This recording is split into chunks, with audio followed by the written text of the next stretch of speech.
name's Patrice Mousseau. My company is Satya Organics, and we make topical anti-inflammatories and skincare for all types of skin, and also people with skin issues like eczema. My background's in journalism, but then I had a baby and my whole world changed. And my priorities shifted, of course, and then when she was about 8 months old, we discovered that she had eczema. And the doctor's only option at that point was steroid creams. I think I can do better. I have research skills, so I just started looking at, of course, traditional medicine, academic studies, the existing medical research, and I created something in my kitchen crock pot that cleared her eczema up in 2 days. I had this whole crock pot left over because I didn't need any more, so I basically put it out there into the world on Facebook. Does anybody else need any of this? And I had to make 3 more crock pots. Right now, the research is saying that we're at least 20% of the world's population is suffering from some sort of skin issue. So that sort of lends to the fact that a lot of people needed something like this. There wasn't anything on the shelves that was, fragrance-free, very clean, steroid-free. And so I just decided eventually that I was going to make a business out of it. Started by doing a farmer's market here in Port Moody in I think it was 2016, and sold $110, and that was fantastic. That was my first try. We're in stores now. I'm no longer doing farmers markets or making it in my crock pot. We're in a big lab, but we're in about 800 stores now across the country. We're also exporting to Hong Kong, and we just launched into the US as well. And of course, you can find us online. We're available on Indigo, HBC. We're also available in the US on Kroger. I did a lot of reading when I was young, and I think it really helped to expand my perspective. I grew up in a very small town, and it sort of opened up the wider world to me. I went to a business conference for women who were trying to create businesses that were different with a social impact embedded into them. So I saw them out there creating these great businesses, but using them as a vehicle for change. And then I thought, okay, I can, do good in the world while still trying to help people. I remember one little boy who was just, head to toe in this dry, flaky skin, very shy, wouldn't talk to anybody. I'd see him, quite often with his mom because she would buy from me directly. And just one day, he just ran up to me and just gave me this giant hug. And, I felt so wonderful that I knew that I was helping him, or other people that have come up to me, in tears because they had eczema on their face or their hands and they didn't want to shake anybody's, hand or just go out in public. So having that kind of personal impact on people has been incredible. The challenge, obviously, right from the get-go is that, I'm a single mom and had no resources. I had nothing that I could leverage with a bank or anything else in order to get funding to really start the business. Products are very capital intensive.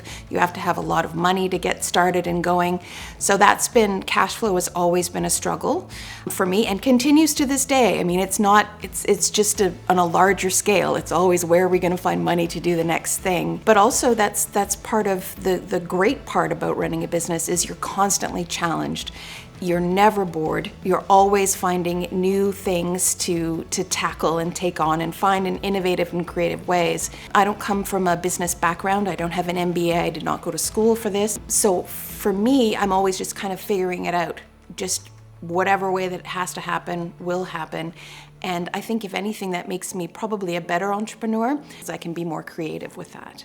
For us, packaging is very important, that we try to take the most environmentally responsible path. Everything that we do is compostable, refillable, and recyclable at the very least. We're in partnership with the Great Bear Rainforest to be carbon neutral. With the plastic bank, we actually, every time someone buys one of our new sticks, we're actually paying someone in a developing country to go to their local waterways and pull plastic out. They then take it for recycling and they exchange it for credits for medical care and educational tuition, household items, those sorts of things.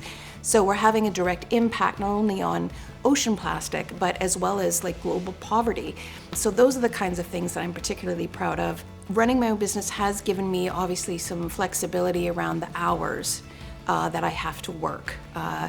It also allows me to work longer hours as well versus the 9 to 5. We don't make things hours-based, we actually make it task-based. But I see that as being a great sort of untapped resource right now that people have, is all these incredible women who are unable to work a regular 9 to 5, that if you can just find the right way to give them the opportunity, then they will take it and run. I started this business, and I had been introduced to Tallahout Aboriginal Capital, Donna St. Louis, who was there at the time. She literally helped me fill out my form and buy me a bigger crock pot. It was, it's a $5,000 loan to get started with them. They've been an ongoing partner with me since the very beginning, and they're so easy to work with. I mean, they're just incredibly helpful. I can't say enough good things about TACCA and the team there. They've been incredible. The next steps now is we're really going to be applying some money into marketing. We've really been an organic growth company, a lot of word of mouth, moms talking to moms. We've never had a sort of a concentrated strategy around that, so that's going to be a major focus.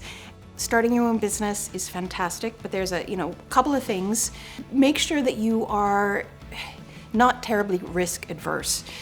There isn't a lot of security in starting your own business. Make sure that you have a community around you. So spend time, going into business groups, finding a mentor, other people who are starting to build businesses as well. Because the reality is that unless you have gone through the process of running and starting your own business, you really don't understand it. It's a very unique way of moving through the world, and you really need to have people around you who understand the journey that you're on. Be brave and to go out and try. It's why not you versus why me? We need people out there who are going to go out and try and do new things. It's in our culture to be entrepreneurial. It's in our culture to have community. It's in our culture to give back to others. So that makes us perfect entrepreneurs. We are the way of the future. And I encourage people to go out there and be a part of it.